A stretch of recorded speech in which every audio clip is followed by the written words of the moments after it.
For over a period of thousands or even millions of years, forces of nature can change one kind of rock into another kind of rock. This process is called the rock cycle. A cycle is something that happens over and over again. It doesn't have a real beginning or ending. As we already know, igneous rock is formed when hot magma that comes from inside the Earth cools and hardens into rock. Eventually, weathering will break the igneous rock into those tiny little pieces called sediment. And sediment... Wait, I know. Erosion carries the sediment into lakes and oceans where it sinks to the bottom.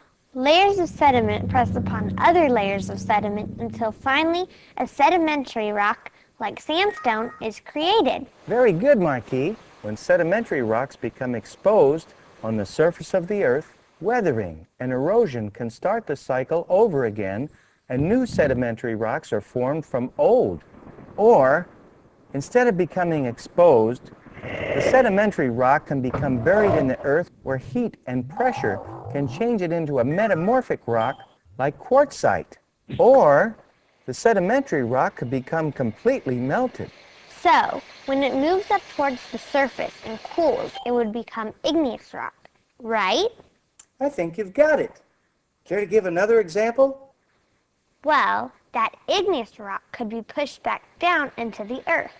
Then, with enough pressure and heat, it could be changed into a metamorphic rock. And I suppose if it got hot enough, the old igneous rock could actually be melted and changed into a new igneous rock. Hey, this is fun. Now, if that metamorphic rock comes to the surface... Through weather and erosion, it could eventually become sedimentary rock.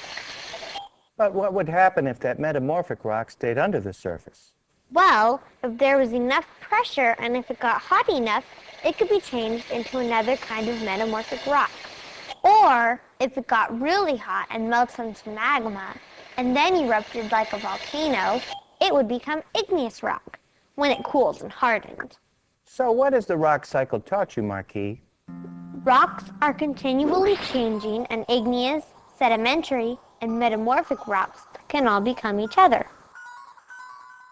But that usually takes thousands or even millions of years.